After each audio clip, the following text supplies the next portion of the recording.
swims around that pear, which is just tender in the mouth. Spicy. Okay? Nice idea. Thanks so much for being with me once again. God bless you. Look forward to seeing you next time. Great stuff. Bye.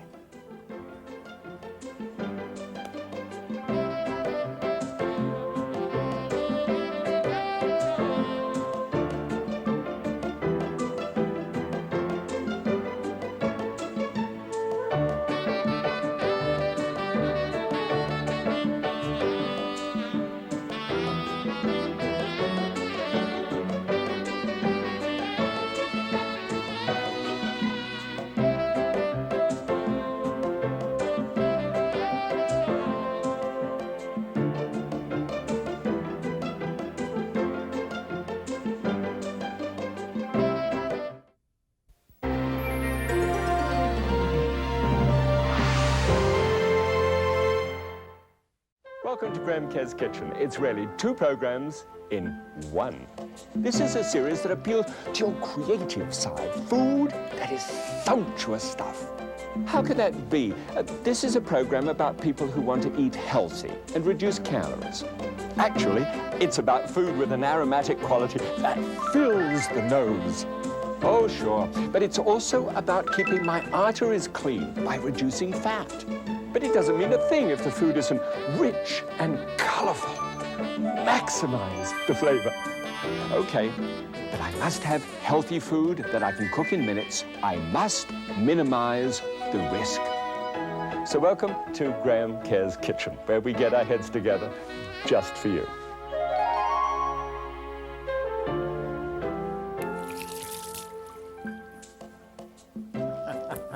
Well, welcome back once again. This program today is really about stocks and broths and things like that. It's a foundation if we're going to cook great food. You know, normally what I do is do a technique, just one, and then springboard into something a little bit more.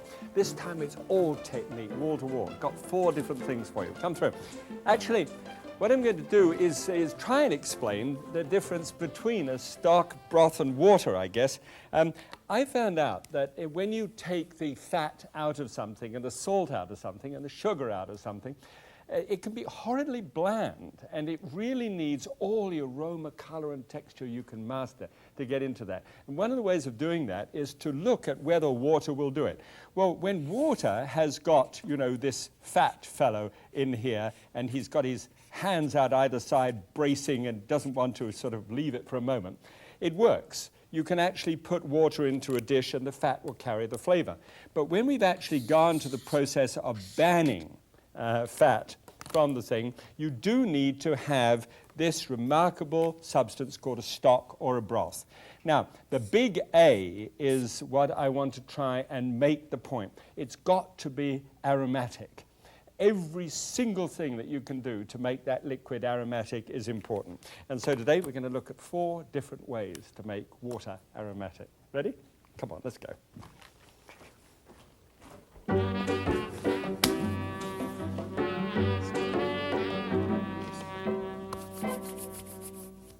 Great. Well, now, as you see, I've got pots everywhere, and it'd be good fun, this one. Just 1 teaspoonful of oil in the bottom of a large pot.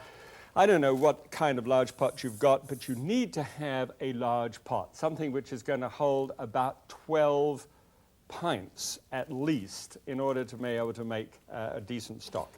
All right. Now, into this, in all stocks that I do have got onions in them. Onions are a fantastic thing to add. And for once, you don't have to fiddle around with the onion. All you've got to do is just hack it up so that there are sort of large pieces. But this is an important part. In everything that you do with this whole process of producing aroma, is there are natural volatile oils in the onion, and that, you know, oil is there, the little bit of sesame in it as well, but olive oil. And now the air is coming up and it's filled with aroma. You've got to fry it first, and the ingredients have, well, I'm sorry, I shouldn't say got to, but you know, I feel that you really should. The ingredients should be not tired old pieces of celery, but everything should be fresh and wonderful. It's not, you know, a stop-off point on the way to the garbage. a stock. In this, you need everything as good as it can be. Because it really, when you think about it, it's going to get underneath the flavor of other things, and you want to give the other food, which is very expensive, usually all the help that it can get. Good, so that's frying away nicely there. Now, there are, in order to help the aromatic side of it, there are always things like bay leaves. This is bay leaf from the laurel bush and Laurus nobilis. And this is here some couple of sprigs of fresh thyme. Could use dried thyme. It happens to be one of the herbs that go well when it's dried. Parsley, I prefer fresh, and it's usually available all year round. And then a few black peppercorns and a couple of cloves. Those cloves, you'd probably think, gosh, they're not going to go any distance at all. But they really do. They're wonderful things. They get a wonderful aroma going. You don't have to put it in a mesh ball or anything else like that. Just chuck it straight in. Because, after all, everything's going to be strained off and thrown out anyway. Okay, so there it is, all jumbled around. It doesn't take a long time, by the way, this sort of thing. It just seems to be because it takes, you know, the couple of hours, all right? Now, this is an 8-cup container, right? This is what we call the latte container for Seattle. This is about the standard that most people are involved in. Okay, now, just put that in onto the top. And now you've got to decide for yourself what kind of basic flavor you're going to have, right? Now, if it's chicken, and this one is chicken, may I suggest to you that you get a 3.5-pound bird, and then just simply take off the pieces that are just really full of bones and could do a better job. I mean, you could pick over this, but you're going to eat a lot of skin at the same time. So take that off and take the, you know, the whole back and the ribs and the breastbone area until you're left just with the primary cuts. So it doesn't take a moment to be able to cut it up. And look what you've got. You've got a much less costly, you know, breast of chicken. Could be 15 cents a pound less. And all of this is just bunts. It's an old family word that used to have bunts. It just means it's over and above anything that you thought you were going to have. All right? Lid on, lid off, and just let it simmer like this. Now, 2 hours simmer if you want a broth or a soup base of some kind. 4 hours simmer if you're going to make a sauce out of it. So all you need to do is just walk away. Well, almost. As it's happening, take a skimmer like this one and just run the skimmer over the top and collect some of the fat and the, dare I say, well, I call it froth. It can be, you know, despumation or scum, if you will, that comes off the top there. Just put it in, and what I do, I put it into a fat strainer. See this? The fat comes to the top, and all the debris kind of falls to the bottom, and you've got clear stock in between. I'll show you how you fix that in just a moment. But that's what I do all the time. Just keep on walking past it. It doesn't matter. It's out of sight, out of mind. It only took 5 minutes to start the thing going. All right. Good. Now, here's another type of stock. If you want, say if you're doing some beans or some brown rice or something like that, you know how turgid those things can be when they've been, you know, no real flavor to it. It's just water in brown rice. Have you ever had that? And if you like it, I'm sorry. I didn't mean to cast any aspersions about it. Put it into some cold water, bring it up to the boil in the saucepan, and then go back to this again. I do that just to blanch the outside of the thing, because I really don't know what it's been. And when it's been in a heavy smoke, it could be all kinds of stuff on the outside. Anyway, put that back into the pot, and come on, thank you. And just run enough water over the top of it. It's about 5 or 6 pints of water normally. Should just about cover it. And check the manufacturer's handbook if you're going to be using a pressure cooker like this one. And this is a pressure cooker idea. By the way, if you want to use beef bones, okay, now beef bones are put in the oven about 350 degrees Fahrenheit for an hour. And I just opened it up and got it all in place. And see how beautifully brown they are? Now, that gives you color as well as a great flavor, all right? And also the fat just comes falling out of it. All right, then a couple of bay leaves, all right, on top of that, and 3 cloves, just a couple of cloves up on the other ones. It's amazing how much that does in terms of real flavor. Then always check manufacturing, always check this thing. Ah, I can see you. This is a hole through here, and you've got to make sure that a hole in a pressure cooker is open before you start. That's the main thing. It doesn't matter how modern the device is, that has got to happen if you're going to be safe with it. Put the little lid on, build the heat up. When it starts to siss, like this, then's the time to turn the heat down a little bit and just keep it going for 30 minutes. Now, surely, 4 hours here, 30 minutes here, and then you just pull it to the side of the stove and just let it go down naturally. It takes about 20 minutes or so. And even when you press the pressure release valve, there's nothing left in it, so you can just very carefully remove the bottom thing and open it up. And then take out the piece. Now, this has then just had the 1 hour and the cool down period. Now, when you look at this, let me shove it on there and show you this together. When you actually cut the skin off here and open it up, you've got all of this meat in between, and that piece of bone, and of course the debris, and the skin, which came off on the outside. That's what it looks like. So I chopped that up and put that as a seasoning in beans and things of that nature, and I've got this stock all ready and beautifully done.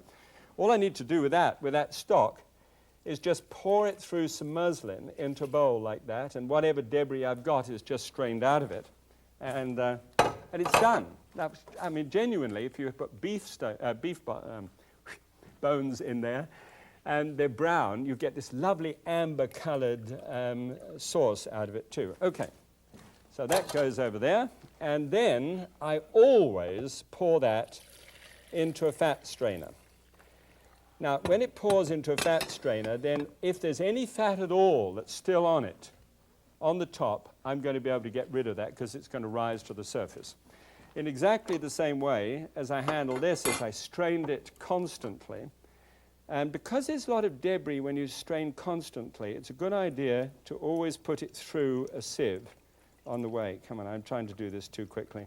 Sometimes you get a bit of debris at the bottom there, and just change it slowly. And there we go. That's right, it's flowing nicely now. So just a little bit gets stuck in the bottom. Do you see the idea? That is coming through the bottom of that fat strainer so that the fat flows to the top and you get the clear stock in between. If the idea is to be able to drop fat out, might as well do it. And I'll pour it in there because I want to get this into the same size pot as the other one. Good, okay, so that's a fair and reasonable idea. Doesn't take long, you see. And the big thing here is aroma. Of course, I put it in the... There we go. I know I got the fat out from that first one. So let's check the aroma. Let's come over here and then just show you just exactly why I think this is such a good idea. Thank you, Jeeves and Jeeves. There you are. Look. Marvelous. All right. Now, the big thing, remember the capital A thing for aroma? I can smell like chicken. There's nothing that gets in the way. Try that sometimes. Sorry. Try that sometimes and compare it with a can of chicken broth. Now, I've got nothing against that. I use it from time to time myself as well. But try it side by side. It's a most remarkable change. And you can feel all those little seasonings that I added, including the cloves. You can feel them coming through and you can say, yes, it's worth it. Right? Now,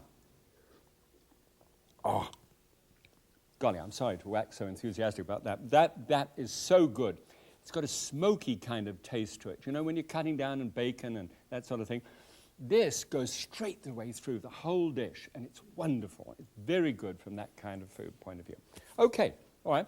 Now, what I'd like to do is just go from this and look at two really unusual kind of stocks. These are fairly standard. These I call the standard. The next ones are unusual. Seafood one on the one hand, and the other one is really terrific. It's a vegetable broth, which I'm going to cook some ravioli in and show you how that works at the end. Okay? Let's keep going.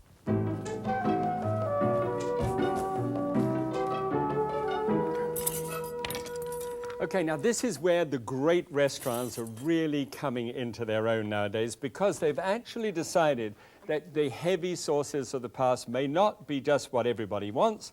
but they want fragrant, small, delicate little things just underneath the seafood and underneath the light piece of chicken, etc. I mean, just lifting it up, it's just wonderful stuff. Beautiful food. All right, so a little bit of oil with just that signature of toasted sesame in there too. And I've got a lot to do, so just take half an onion and chuck it in, and then about a cupful of celery, all right? And just put those two little items in the top of that. Now, just get those started, because it doesn't matter what you do when it comes to stocks and broths. It's a great moment to break that volatile oil out first of all. Remember, the big A is what we're after.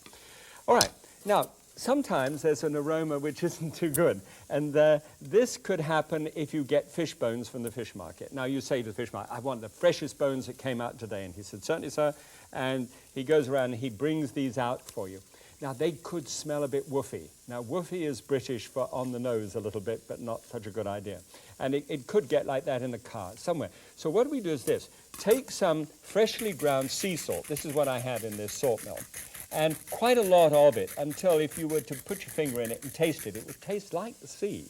And then a lot of ice cubes. There were a lot of ice cubes in here in a moment or two. And then this is what I got, some bits of shrimp and everything else, you know, the shrimp shells, etc. Debris, basically. Shouldn't have to cost you anything.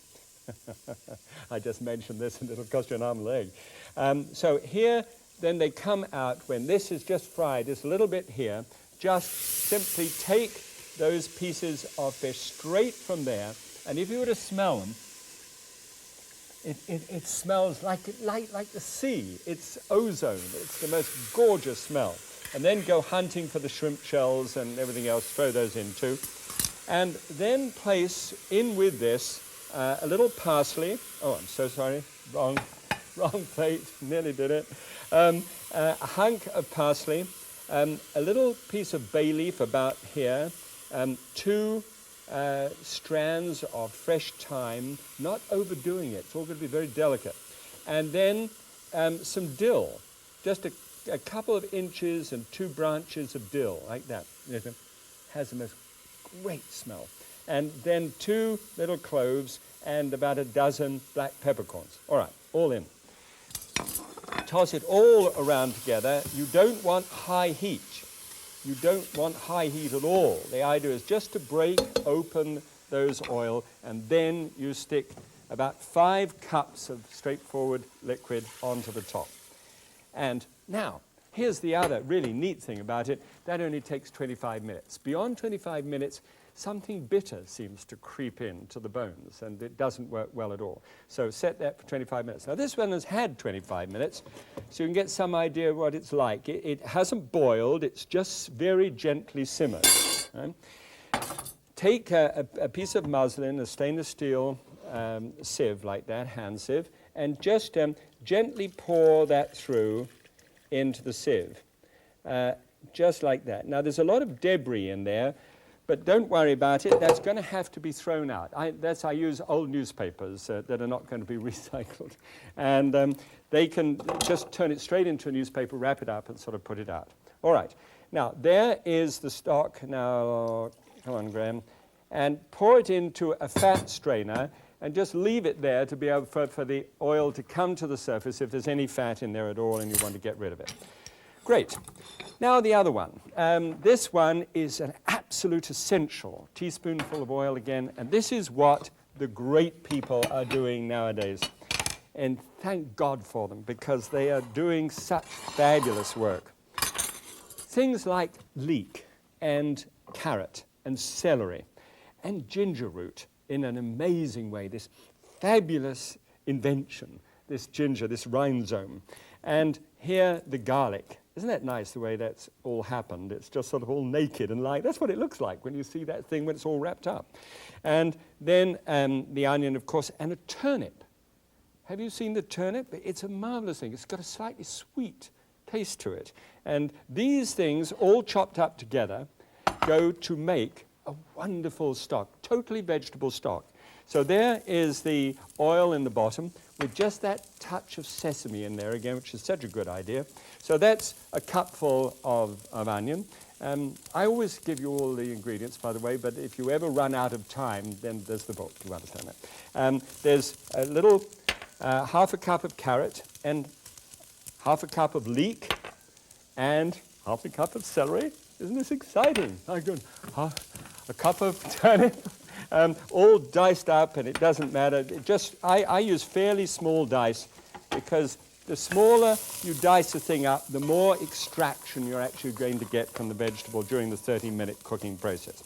So all of those are fried together at the beginning.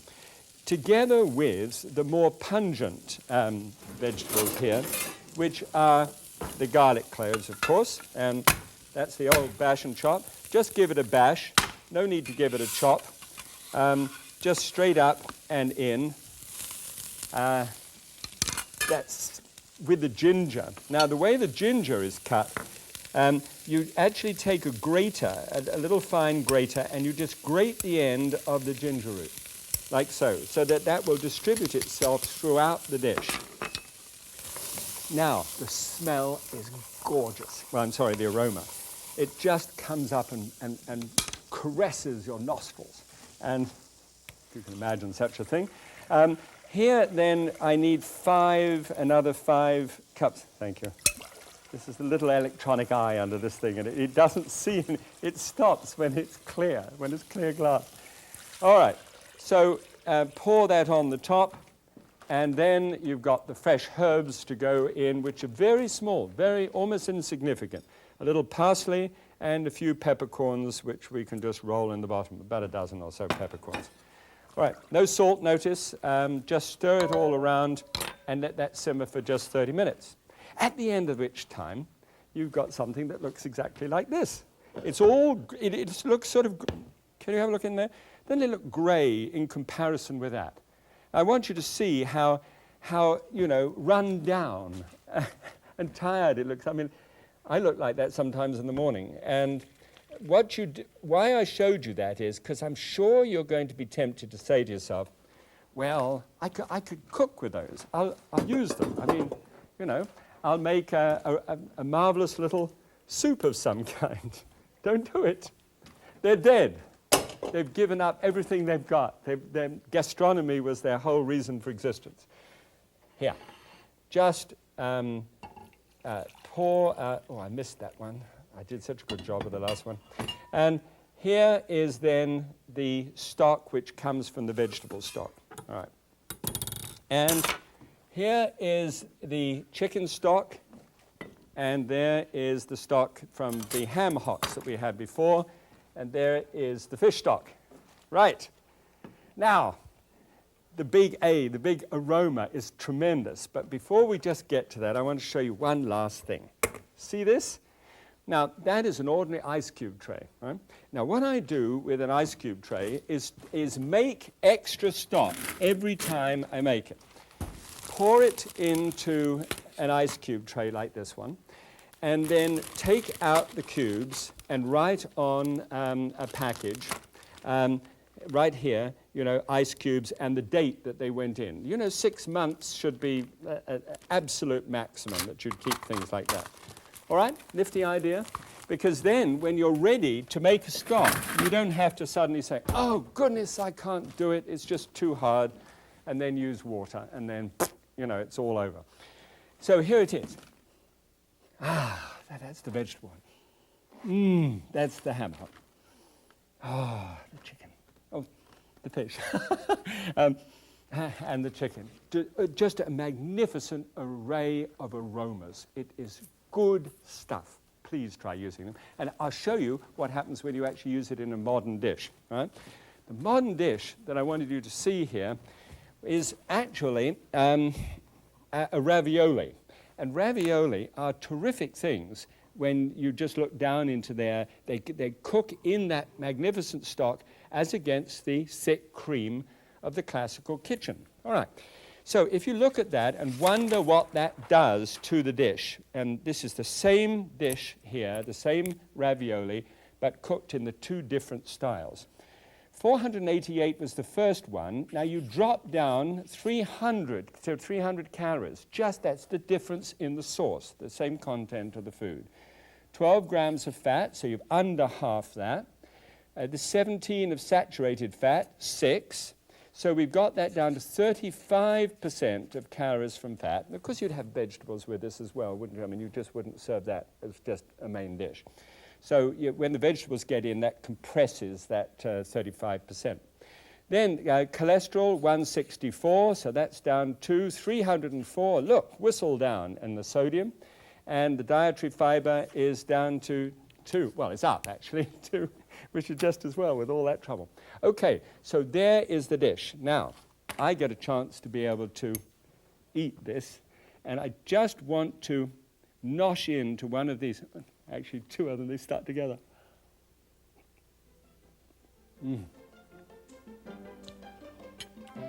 That's the vegetable broth. It has that sweetness of the turnip and the fresh herbs in it. It's just a delight. Do please try this. A lot of people are doing great creative stuff like this. Why not you? Okay?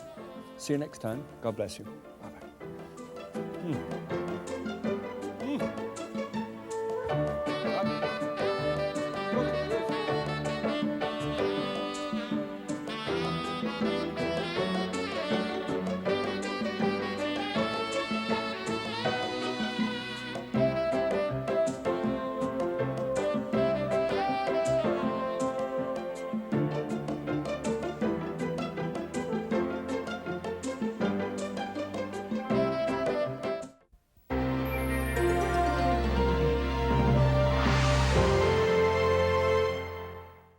Welcome to Graham Kerr's Kitchen. It's really 2 programs in 1. This is a series that appeals to your creative side. Food that is sumptuous stuff. How could that be? This is a program about people who want to eat healthy and reduce calories. Actually, it's about food with an aromatic quality that fills the nose. Oh, sure. But it's also about keeping my arteries clean by reducing fat. But it doesn't mean a thing if the food isn't rich and colorful. Maximize the flavor. Okay, but I must have healthy food that I can cook in minutes. I must minimize the risk. So welcome to Graham Kerr's Kitchen, where we get our heads together just for you.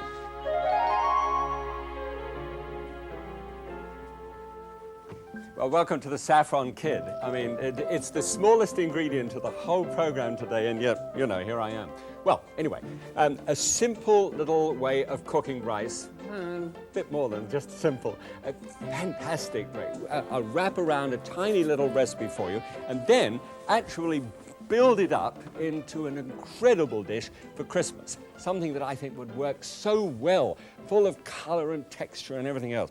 You know, it's all very much the kind of thing that I've been trying to talk about. If you take a plate and you were to take something that you know has actually got fat in it, and you were to literally halve that item with fat, and then were to take vegetables, grains, any form of starch that you like, and throw color into it, and then increase the plate size, what used to be, this little dotted line around there, what used to be the whole amount of something that had fat in it, like meat in some way. But instead of that, you've thrown in stuff that you like to eat in and filled the plate up. When you do that, it's amazing how in that one decision to do that one thing, you can get on with a kind of mini-max way of cooking. And it just works so well. And just to show you just how that works, both of the dishes today do that really famously. All right? Come and have a look and see this fabulous idea with risotto.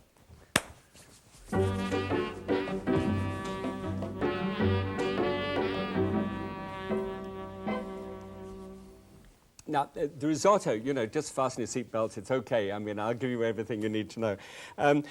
Must start with a stock. It's really so important because the rice has got to absorb the most incredible flavor because we're not going to put a whole bunch of fat into it. All right, a nice large onion, therefore, and celery tops, you know, the stuff you normally trim and throw out, and 4 carrots and a good large bay leaf. That's a magnificent one, isn't it? And then here, 4 little cloves nestling in there, They normally nestle, but they nuzzle. Nuzzling in there are little cloves here, and then also about a dozen black peppercorns. And that would all go, just a little oil in the bottom of the pan, and fry up the onion and just release the oils from it. And then you've got the stock. Now, into the stock then, I would simply place these, which are really the shin. You know, I can't get down that far, but it's this part of the animal, and it's cut across. When you speak to the meat market about it, say, get me a shin of veal and just carve it across for me, just, you know, about 1 inch or 1.5 inch slices, so that you've got a piece of bone like this one. Now, normally this is the marrow in here, and they serve little tiny teaspoons so that when you cook this in the traditional l'osso buco, which is from, you know, the northern part of Milan, of Italy, and you spoon the the fat up out of the bone as well. So that's the reason for the big calorie value. But in this case, we've simply got these. You don't do anything with them at all, except just to drop them down into the stock and then simmer the whole thing for 2 hours. All right? End of 2 hours, an extraordinary thing takes place, because the veal in that long, slow, moist cooking comes down, becomes extremely tender, and also gives up, of course, the meat flavor into the rest of the stock. So you've got wonderful veg. Oh, where's the bone? It's gone. Oh, well, it was just a clean bone anyway. I'll show you how you get that off in a sec. Then just simply get the, love those handles, just pour the stock then. I had altogether 8 cups of liquid, and I want to get down to 4 cups of liquid. So you can tell by the simmering process that you get some of the liquid going off, which concentrates it, gives more flavor. So then just shake out this surplus liquid, leave nothing. I mean, this is so aromatic and delicious. That's the stock, and just pull that across there. Okay, fine. Now, what I normally do, just in case there should be any surplus fat, and there really isn't in the veal shank, but if there is, just pour it into a fat strainer, and you will find that if there's any surplus fat there at all, it will come up to the surface. Now, it's always, when you make a risotto, you always keep the stock hot. It must be hot for the continuing addition. It's done in 4 different levels. All right, let's put just a half teaspoonful of oil in the bottom here. Yeah, a genuine half teaspoonful. And if you haven't seen this before, here we go again. When you're cutting an onion for any kind of dish, the thing to think of is how large should it be? And in this case, you cut it so that it looks about the same size as rice grains. Right? So that's a simple way of doing that. And I always save the little end for putting into stocks and things of that nature. And then up with it and down. Now, do you hear the sizzle? The moment that onion, in order to really go properly, the onion has to, if you put it down on its own, it would stew in its own juices. But with oil there and a hot pan, now it's bursting the oil sacs in the onion out, and you're getting this wonderful aroma. Can't do it any other way. All right, good. I need all of it. Fine. Now here's the rice.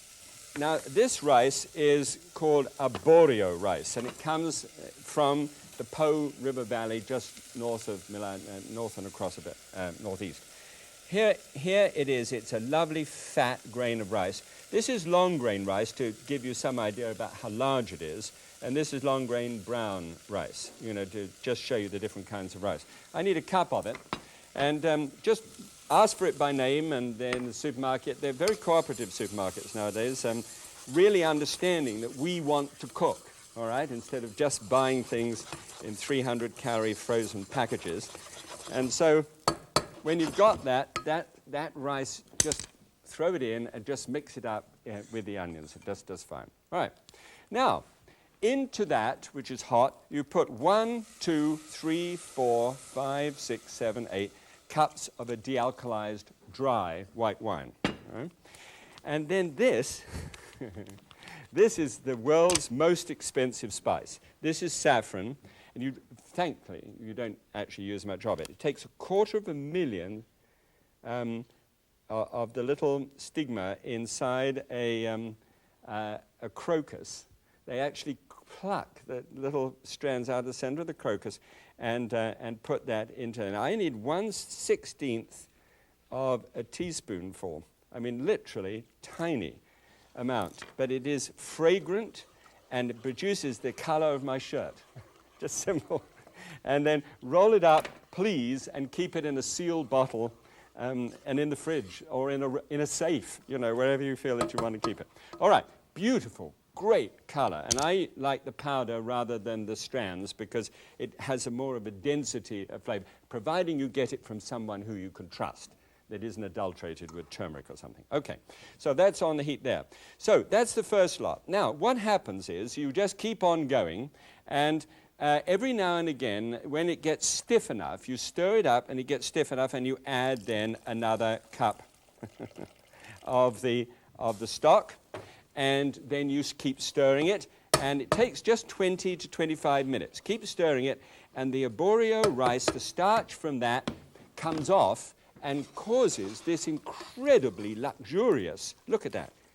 It has this smooth mouth round fullness, which is so gorgeous, and it's just picking up the stock. So this one is what it looks like when you've got that last cup to add.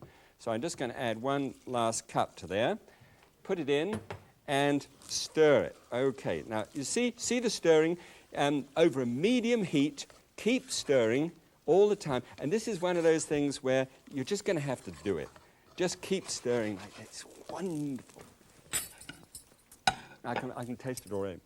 So then just simply fork the meat apart. It is so tender, so completely tender. Any pieces of odd meat, tired vegetables, make sure they're to one side. And there it goes. And if there's any strong skin on the outside, just nip that in the bud as well. There we go. And look, you can just pull it apart from the bone. It is just as tender as can be. Then just take that and just shoot that down. Now, this isn't ossobuco. I'm not even pretending it's ossobuco, but it has the essential basic character of ossobuco, and that's what I wanted to get at. Cheese. Now, cheese would be, the Parmigiano Reggiano, the Parmesan cheese, which is gorgeous, or an American Monterey Dry Jack. This is a very intriguing cheese. You grate it up, and there's a real temptation to fudge it here. What I do, I grate on this grater, which has got, it shows you how much actual cheese there is in there. And then all you have to do is just slip that back, and it's in. And it is so easy to get a big block of cheese and keep on grating away and saying to yourself, Mommy, and keep on stirring. Please, please, believe me, you can go more than you want to, and it really makes a lot of difference. There's just enough cheese in there to really feel it. Then, a cup of peas. Now, one of the classics in this part of the world, up north of Milan, is risi bisi, which is rice and peas, one of the great dishes of the world. So I've just borrowed a little bit from that as well. This is where you get different ideas. And freshly ground pepper. There's a full quarter teaspoonful of freshly ground pepper in there. You've got to be able to feel the bite of it. And a little bit of salt too. And actually, although this goes above what I normally say, it's got to go up to a quarter teaspoonful. We found that if you don't go the full quarter teaspoonful of salt, then it's kind of dull and you regret it. Don't do that. And as you'll see from the numbers, it doesn't make that much difference. All right, on the side, this is it. It's served. It's done. So get a nice spoonful of it and dump it on the plate. Now, it's going to be solid. Don't look at it as being anything else but solid, a solid heap of food. And when you've eaten this on one of those cold nights and the rain's coming down, you are going to know that you had a real meal. Right? So here it is. Let me just turn down the old heat again. And on the side, I've got, well, I'll show it to you over the other side as we compare the numbers. There we go. Doesn't that look nice? And on the side, you've got something called cremolata, which is really little wisps of fresh sage, and little scattering of the outside of the zest of the lemon, which just makes it, you know, it just gives you that little extra bite. So what I was trying to do is halve the amount of meat. I only got 8 ounces of meat, 2 ounces per portion. That's really halved. And made up with all the rest, you see. Look at the numbers. It's just amazing, the actual numbers that we've got here. First of all, the original one, that's a l'osso buco with the Milanese rice and the sauce and everything else, 2,478 is down to 419 with the Minimax one. 8 grams of fat in place of 120 grams. So that's 120 grams of fat out. I know it's a different dish, but it's borrowed from it.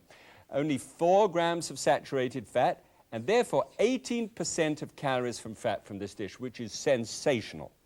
Then 70 milligrams of cholesterol instead of 1,100, and 460 milligrams of sodium, so that isn't really too bad. And then 3 in terms of fiber. And just a magnificent thing. You'll only need a fork for this. Look at that plump piece of meat that I have there too. I want to get the arborio rice onto the top there as well so I can taste that.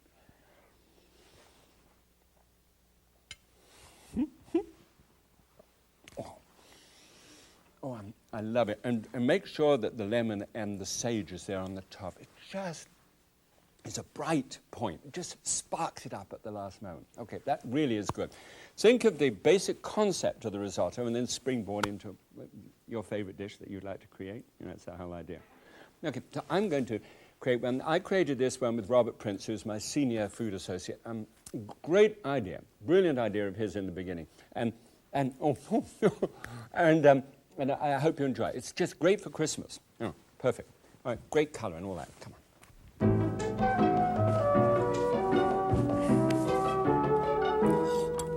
I'd love to have some things for Christmas time because of the fact that, you know, over Christmas, some people have actually done some research. By the way, this is a butternut squash, and I'm just cutting the neck of the butternut squash into about 1-inch slices. Have done some research which suggests that, in fact, we put on about 7 pounds between Thanksgiving and the whole of Christmas. How about that? And that's about 24,000 calories over Christmas time. And that means we got 24,000 calories to lose. Of course, unfortunately, we don't apparently lose all of those just immediately. We only lose about 5 pounds. So you gain, you know, step by step every year. So how about this for Christmas? These are the discs. Unfortunately, not all discs are created equal. And so it'll look like that. And you put that on a baking sheet and cook that at 350 degrees Fahrenheit for about 20 minutes, and it's about 180 degrees centigrade, and they will come out and they will look just like that. You know, they'll just be a little browned on the top and all ready to use. And I'll show you how we those in a little while. Okay, now with the rest of this, you just simply take a knife down through there, scoop out the seeds, and then cut this up into 1/4-inch pieces, so it looks like that. Now, I admit to you, and you probably, if you've any experience from this, you're going to say, it's going to take a little time. Yeah, about 7 minutes. So if that's 7 minutes over Christmas, get the family in the kitchen. Everybody loves it. All right, put just 1 teaspoonful of oil down in the bottom, and remember, just like the technique where we did before, just take half an onion and very finely chopped so that it, you know, about the same shape, a little bit larger, of course, than the rice, and but that will work well. And then, because, you know, we didn't add garlic to the other dish, but garlic is needed here because there's absolutely no meat here at all. This is a vegetarian thing. And it's not a bad idea every now and again to throw a vegetarian dish at yourself, really. It doesn't mean to say that you're going strange, not that vegetarianism is strange, but what it means is that you're moving towards something to recognize you don't always have to have a piece of meat between your teeth in order to be able to make a beautiful meal and have everybody happy. All right, so that's stirred in and that's going nicely. Now, there's some spices that are added here and to the rest of the board. These are the spices that I have. They are allspice. And there's 1/4 teaspoonful of allspice, a 1/2 teaspoonful of cumin, this is cumin seed, and a quarter teaspoonful of cayenne. That's what they look like in the whole pieces. And you can whiz those up, you know, in one of these things if you really want to. It's like a coffee mill, but you can put spices in it, make great coffee later on. And then you can, or you can get those various things already powdered if you really want to get to it. So there is the mix of the spices that are needed for this. And those are just simply stirred together. And they're used twice. In the first time, half of those spices are added to the, you know, to the early frying of the garlic and the onions together. And now, especially over Christmas, the smell that comes out is just phenomenal. So that's done. Now all you need to do is just to take these, which is the rest of that squash. By the way, it's about a 2.5 pound squash, so that you should be able to get about a pound of hard squash into this dish now. Then you take stock, and this is a vegetable stock. I've done it before. It's in the book if you don't have it. 1, 2, 3, 4, 5, 6, 7, 8. So about 8 ounces of stock goes into the top. Now, the spices and everything else brew together for just 5 minutes. So don't overdo it now. This one's had 5 minutes, so let's have a look and see what this one looks like. When you pick it up on the end of a spoon, you put a knife through it, it resists, and it has a definite resistance. It's definitely undercooked. But it will be perfect then if you just gave it 5 minutes for the rest of the dish, because it takes that 25 minutes for the rice to cook. Okay, so take the same cup of the 1, 2, 3, 4, 5, 6, 7, 8, and this, not a dry white, I've used this time a sweeter white wine with a Gewürztraminer grape in it, just to make it nice and sweet. All right, that's on the go. Just take the 1 cup of the arborio rice and drop that in, stir it up together, and then do that, just cook it until it goes really solid. And then, of course, add the next little bit of the vegetable stock to it. Just keep everything hot. Don't put cold stock in it, always hot. So that's the way it will look when it's got to that stage. Add the last 8 ounces of stock to that. Stir it all up. It must have that fantastic richness to it, which comes strictly out of the starch on the outside of the rice. It's amazing. Okay, now, I'm going to just sock into there, no meat of course, but here, look at that, Christmas. A sweet red pepper, diced up. I know they're a bit more expensive at this time of year, but there we go. And just half one of those. And then 2 tablespoons full of the stalks of parsley, which give that little, now look at the color in there.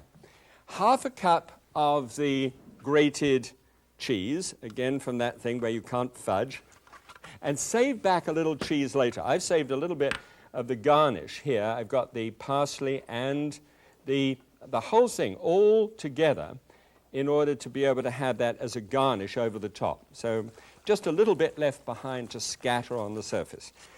And of course, the pepper. Now you've got some, watch the pepper, especially for the kids, because the cayenne pepper, which is called Creole torpedo, is definitely in that dish, but I also want to add that black pepper, which is so good with this kind of food. All right, rest of the spice goes on the top like pop, perfume for the plate. I don't know if you saw that program, but that's what it's all about. To add just a little uprising, you know, at the last moment. All done and ready to serve. Now, this is where you get these little discs of the squash. Set it there, strip the skin off the outside. Did that before, save some time. And then just ladle it on. Just let some of that squash disc, you might get larger squash than I've got. You know, usually you can get larger ones than that. So it has a nice disc on the outside. Doesn't that look great? And then take a little of the little scattering of the cheese and the pepper and the parsley on the top of the. Oh, sorry. Looks so great. Okay, come along. I'll show you just actually how this compares with the nutrition on the other one. Now, because this dish, the classic one that I'm going to compare this with, notice how this one just pokes out there. It's rather like the sun, you know, like weather forecasters that show it's going to be partly sunny. So it looks nice and it's attractive on the plate. Here's another dish which is almost exactly the same as this. This is with the risotto with 2 cheeses, and we put similar garnishes into it. You see how dense the cheese looks to little wispy on the cheese there. Let's have a look at the numbers and see how it compares. As always, the classic is the red one, and we'll go green. So we got 423 calories there instead of 700, which is a good start, you know, for the Christmas. 26 grams of fat is rather a lot, so that comes down to only 7, which is much better, 3 of which are saturated fat, as against 10. Now that means that instead of a 34% calories from fat thing, I've now got 16% of the calories total that I've got from fat, which is just so much better. Cholesterol wasn't bad at 41, but it's much better at 8. Any part of cholesterol is better. And then sodium is 385, all the way whistling down from 1,629. That's a lot. That comes from some of the dry, harder cheeses, which are very salty. And then dietary fiber is 3, and we whiz that up to 10, which is just, that's about as responsible to the old bowels as you can get, which I know at Christmas time one doesn't really think about, but there we are. So just the fork just goes straight through that wonderful piece of squash, and there it goes. Oh, this is so good. This is really neat. Oh, please, understand. This, to my taste, is one of the greatest rice dishes ever created. How about that? Do try it on your friends and your family. God bless you, and have a very Merry Christmas. Bye.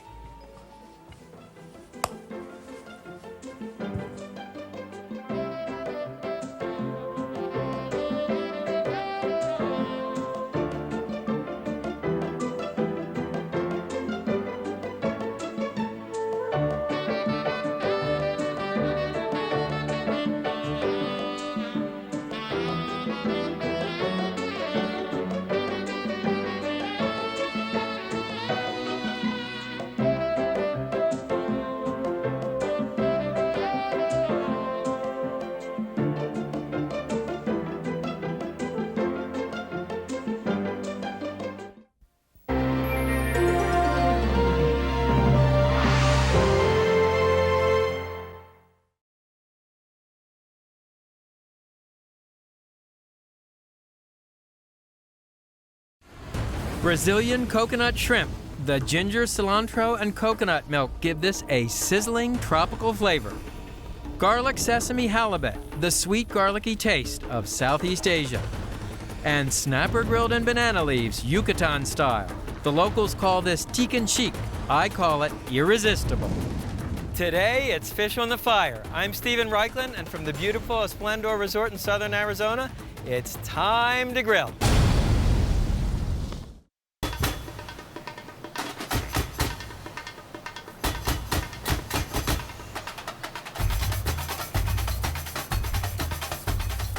Seafood may come from the water, but nothing brings out its briny succulence like fire. If you've ever been to the beaches of Brazil, the grill shacks of Asia, or the seaside towns of the Yucatan, you know what I'm talking about. Today's show takes you on a world tour of my favorite grilled seafood dishes. First up, coconut grilled shrimp from Brazil. Brazil has some of the most complex and interesting barbecue anywhere in the world. The idea for these shrimp marinated in coconut milk and grilled came from a restaurant in Rio de Janeiro called Platiforme. The dish was made with an Amazonian fish, but the idea was the same. The way you keep the shrimp or the fish from drying out is marinate it in coconut milk. You want to use jumbo shrimp. These are U8s. That means there are only 8 shrimp to a pound. And let me show you how to peel and devein the shrimp. So first of all, for peeling, grab the legs, pinch them between your thumb and forefinger, and just peel the shell off. It's a little bit like peeling a tangerine. And I like to leave the last piece of shell and the tail on the shrimp. Okay, to devein the shrimp, you make a cut on top of the vein, running along the back. Then you turn the shrimp over, and you make another cut along the top of the shrimp. And that sort of gives you makes a V-shaped cut. And what's nice about this is when you grill the shrimp, it will pop open. Also, the heat penetrate into the shrimp. You want to use a flat skewer for making the kebabs, and I'll show you why. You thread the shrimp on the skewer, and if you use a flat skewer, you can turn the shrimp without spinning. So to build these kebabs, a triangle of red bell pepper, a piece of onion, a piece of green bell pepper, then another shrimp. Please notice the shrimp all go in the same direction. I've said it before, I'll say it again, the human eye loves symmetry and organization. Sometimes you'll see people make a kebab like this with 2 inches of point at the end. Well, when you go to eat your kebab, you don't want to poke a hole through the roof of your mouth. So sort of bring the shrimp right up almost to the end here. Now let me show you how to make the marinade, what the Brazilians call a tempero. And it starts with fresh garlic and thinly sliced fresh ginger and diced red and green bell pepper. And those are the bell pepper pieces that were left over from cutting the triangles. For heat, a little jalapeno pepper and chopped fresh cilantro. What you want to do is puree the dry ingredients. And here's the ingredient that gives this a uniquely Brazilian touch: coconut milk, the heavy cream of the tropics. It's a cream-like liquid made from freshly grated coconut. Add white pepper and salt, vegetable oil, and a little freshly squeezed lime juice. So think about the flavor profile. You've got the heat from the ginger and jalapeno chilies, the sweetness of the coconut milk and bell peppers, and the acidity of the lime juice. So you just want to puree these ingredients together.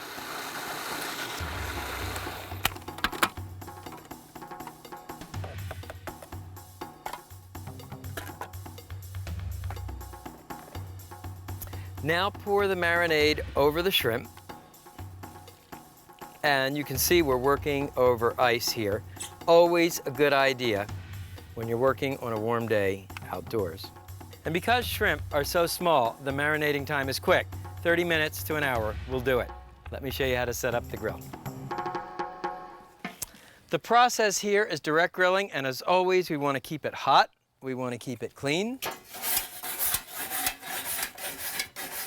And to oil the grate, you've seen me do this before, a half an onion dipped in oil and rubbed across the bars of the grate. This gives you a subtle onion flavor, and it certainly looks cool. And one last technique here. This is an aluminum foil grill shield. You make it by folding over a sheet of heavy-duty aluminum foil. Place that in the front of the grill, and that will keep the ends of the skewers from burning. Man, this smells great. And if you have any extra marinade, you can just pour it over the shrimp at this stage before it's cooked. You'd never want to use a marinade that held raw shrimp as a sauce. One of your most frequently asked questions is, when do you close the grill lid? When do you open it? Well, when indirect grilling, it's always closed. When direct grilling, we use the rule of palm. If what you're grilling is thinner than the palm of your hand, you leave the grill lid open because it cooks so quickly, you want to be able to watch it. If you're cooking a big Bible-thick T-bone or porterhouse, close the grill lid so you keep the heat in. Cooking time here is really quick, about 2 to 4 minutes per side. Small portable grills like this or hibachi are great for grilling small kebabs like shrimp kebabs. What's happening here is you're caramelizing the meat proteins in the shrimp. So how do you know when the shrimp are cooked? Well, you can use the poke test, kind of poke the top, the shrimp will feel firm to the touch, or the squeeze test. That is, you want to squeeze the shrimp. Also, you can see the shrimp meat has gone from this sort of opaque gray to whitish pink. And to gild the lily, as it were, you can just drizzle the shrimp with a little extra virgin olive oil. These look fantastic. And there are your coconut grilled shrimp Brazilian style. And what you can do is just put some lime wedges